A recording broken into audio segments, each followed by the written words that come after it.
Thank you for staying with us. According to the United Nations Children's Fund, that's UNICEF, 1 in 3 children in Nigeria is out of school, totaling 10.2 million at the primary level and 8.1 million at the junior secondary school level.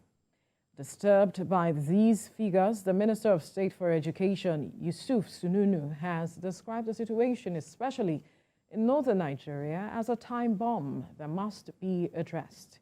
He noted this at the 2023 Bauchi Education Summit held at Dr. Saad Abubakar Hajj Camp, Bauchi, with the theme Nurturing a Flourishing Future, Improving Access and Quality Education in Bauchi State. According to him, the challenges confronting the education sector can only be addressed by the efforts of all stakeholders.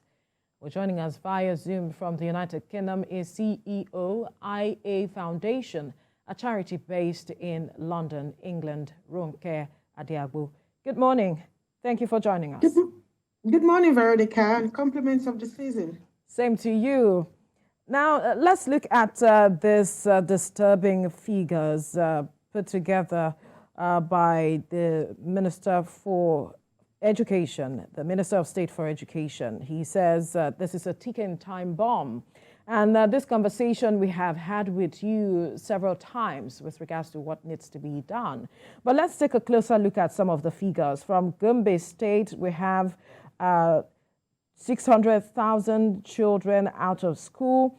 From Niger State, we have 680,000 said to be out of school. But when you interrogate these figures closely, what does it say with regards to efforts made in previous administrations? Right. Thank you so much for that question, Veronica. This is not a problem that we just woke up just one morning to realize. This is an ongoing problem that's been going on for quite a long time. However, for whatever reasons, the government of the day have chosen not to take it seriously. But there is good news, as I keep saying, with this new administration. I'm quite hopeful because the Minister for Education and the Minister for State are actually saying the right thing. They are putting their money where their mouth is. They are investing heavily in education now. They've agreed to increase the educational budget because when you compare the previous 2023 budget and the proposed budget for 2024, there's a 44% increase year on year for the education budget. So I think that's a step in the right direction. And even the legislators as well are doing their own bit. Now it's past first reading, whereby they want to legislate that any parent that do not send their kids to school would get penalized. I'm hoping that it will pass the second reading and it will become law. So basically, we need to be very intentional about this to make sure we can deal with this menace. Between 2020 and 2022, it's increased from 10.2 million to 20.2 million. That's 100% increase within 2 years. Not acceptable. We need to see this as a burning platform, ticking time bomb, and actually put all hands on deck to make sure we resolve this problem. Otherwise, it will affect the future of Nigeria adversely. We're talking about the more than 20 million out of school children, in the north. It's quite really disturbing, just like you said. But then looking at what the former premier of the Western region, Chief Abubakar Awolowo said, and I quote, "The poor children whom you have refused to train today will soon become your nightmare." Talk to us about the socio-economic impact of these, out-of-school children, and how much impact it has had on the national peace and security of the country. Yes, thank God for people like late Obafemi Awolowo. He gave the Western region an heads up, and because he invested heavily in education, especially in free education. And that's why you find that most people in the West are educated. Now, the North need to take a cue from this to make sure they prioritize education.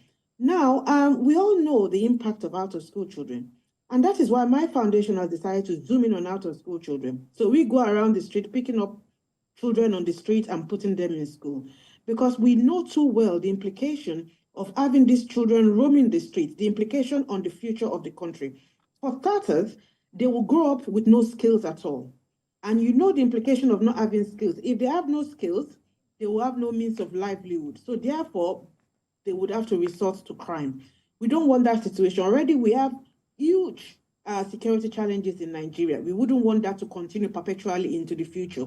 So if we want to make sure we want to have a safe country, we want to reduce insecurity, we must get those kids off the street, get them in the classroom so they can acquire skills and they can become economically active in the future. Also, 20.2 million is about 10% of our population. How can any government sleep well at night with 10% of their population on the street roaming around? These are the future manpower of the country. So they are basically illiterate. So that means the people that will provide the manpower for the future are going to be half-baked or illiterate. We don't want that. We want a very skilled workforce. If you look at all over the world, countries are investing heavily in education. Nigeria needs to do that as well, so we can take our rightful place in the Committee of Nations.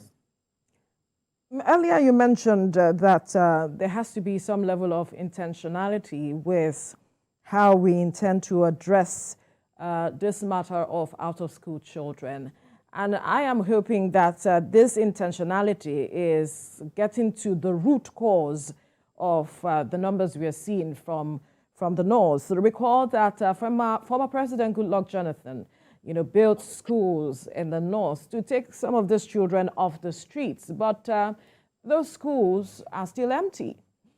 Isn't that intentionality in itself? What are we not doing right? Or what are we missing? Right. Okay, cool. With things like this, it needs to be multidimensional. You need to get the buy-in of different groups of people, otherwise it will not work. A classic example is you need to get the buy-in of the clerics in the north. It's one thing for you to invest in Islamic schools, but if you don't get the buy-in of the clerics, they would not support that initiative and it will not fly. Without a doubt, I believe religious education can go side by side with formal Western education. I believe there are two sides of the same coin. So there's nothing wrong with that, but we need to structure it and we need to engage the right people within the community. We need to engage the traditional rulers. We need to engage the parents. We need to engage community leaders. We need to all have a joined up approach to make sure we see this as a problem, because some people don't see it as a problem. The Almajiri system, is a system whereby at a certain age, between 5 to 19, they send the kids out in search of Islamic education. Nothing wrong with that. But at the same time, parents must have to take responsibility for making sure they get formal education at the same time.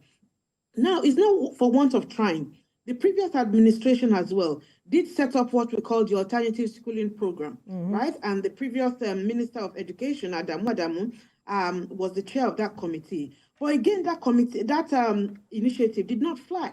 Oh, we've got the agile scheme as well. Again, it's not flying because we are not engaging the relevant stakeholders within the community to get their buy-in to make sure it can work. So as a follow-up to Veronica's question, which you answered, in October 2019, the Ministry of Education confirmed that the federal government committed the sum of 10 billion naira for the removal of 10.2 million out-of-school children from the streets within 5 years to enroll 2 million, every year, annually. So the House of Representatives has now mandated this committee to look into why this initiative has failed under the programs, one of which you mentioned, alternate school program, better education service delivery for all, that's the BESDA, and at-risk children program.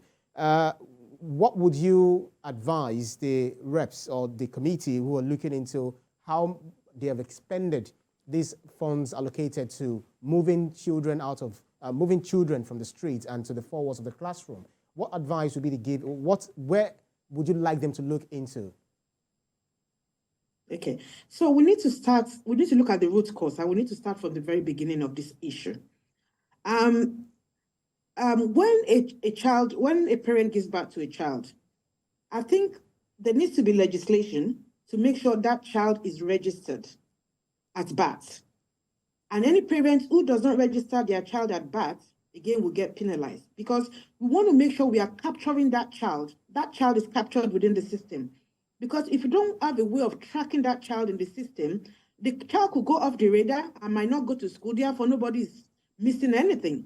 However, if we make sure we are capturing that child from birth, when it's school age, it's actually the authorities that will now go knocking on that parent's door to say, your child is of school age, why is that child not in school, right? And if they give any excuse which doesn't stand up, then the parents get penalized. So that serves as a deterrent that parents know that, oh, my child has been registered at birth. When that child is at school age, they'll come looking for me. So that will be a way of ensuring that parents actually send their kids to school. Now, we talk about the MDAs. Accountability is important in any sector, right? It's one thing to give people money. It's one thing to make sure you also have a methodology to make sure things are properly accounted for. Now, who is checking to say, you've got 600,000 out of school children, how many have been put in school and how many hasn't been put in school? For starters, the counterpart funding, which state governments are meant to give to UBEC, they are not giving their share. So therefore, UBEC hasn't got enough resources to actually be able to pick these kids up and make sure they put them in school. So the government needs to ascertain a methodology of making sure the state government puts down their own counterpart funding. If it means before they divvy out the money at the FEC, they take out their counterpart funding and give them what is left, maybe that could be a better way. But at the moment, the state governments are not putting their mouth where their money is, so it's actually very difficult for the relevant resources to trickle down the system. Apart from out-of-school children putting them in school, the infrastructure itself is not there. There's a lot of deficit with regards to school infrastructure. In the papers yesterday, over 3,963 teachers failed the test. So even if you put the kids in school, the teachers themselves are not equipped. Over 50% of private school teachers, are not qualified. So even the quality of education itself needs to be addressed. And all this needs money. So therefore, we need to make sure everyone is doing their bit, putting their own share of the money on the table, and we have mechanisms to monitor, to make sure whoever is responsible for policing the implementation of ensuring after-school children go to school is doing what they have to do, and the data is monitored. And actually, if they're not doing their role, then they need to make sure heads are rolling. So there needs to be penalties as well for MDAs who are not doing what they're meant to do. But accountability is crucial. Obviously, this matter cannot be dealt with in the twinkling of an eye. There's a lot. When you look at the number, over 10 million children out of school, that's for the primary level, 8.1 million for those at the junior secondary school level. And I'm wondering how we can hit the ground running with these numbers that we have to quickly address or address the low-hanging fruits, and perhaps plan for a future where we can inculcate all of this, bring these children into schools. They have access to quality education because you cannot stop people from having children as it is. So the numbers would keep rising over the years. Right. It's interesting you say you cannot stop people from having children. I mean, we need to look at the China model. From 1982 to 2015, China had a one-child policy. For 33 years, China had a one-child policy. But you know how we are in this part of the world. We see children as blessings from God. Yeah, but it's about legislation. China had to put the legislation. It was actually in the constitution of China to say one-child policy. After 2015, that it was relaxed. We can do it as well. We can legislate as well. Because I see parents as part of the problem. I mean, just in October, we went on the street trying to pick up kids because we saw some kids hawking on the street. We told the child, we don't want you doing this. We want you to go to school. Take us to your parents. We went to the child's parents' place and we said, you know what? We don't want this child to hawk anymore. The child needs to go to school. We will pay for the child's school fees. The parent was practically saying, no way. If that child doesn't go on the street to hawk, he's not going to have any food tonight. So the parents are part of the problem. Therefore, it's only legislation you can use to deal with that. And thankfully, as I said, the first reading has gone past. If we can't tackle parents will have no choice but to send their kids to school. How about poverty? Yeah, poverty, but it's about fundamental human rights. The child did not beg for you to bring them into the world. Now you chose to bring that child into the world. The government is now saying, you know what, this child needs to be educated so this child can take your family out of poverty in future, right? Therefore, you have no choice but to release that child. That child cannot take responsibility for the poverty in the family. What the government is trying to get that child to do is to take that family out of poverty. Now, no parent should stop that. That child is an individual, and that child has the right to education. It's a fundamental human right. So parents need to know that, you know what, yes, they are your children, but you owe them, you have that responsibility to make sure they are educated. Because they need to look at the bigger picture. It's not about today, it's about tomorrow. One child can take a whole family out of poverty if that child goes to school. So it's about reorientating the parents that it's not about today. It's not about putting food on the table today. That is your responsibility to put food on the table for your child. Your child's responsibility is to go to school and get education and take you and the rest of the family out of poverty in That's future. right, Mr. Diagbo. Very quickly, let me quickly cram these two questions in. We're just into one. Some have already advocated that there should be, incentives to promote child's interest on education action. And others said that there should be education marshals to ensure that, the 14 out of school children should be put in place. Very quickly, is it a yes or no answer for you?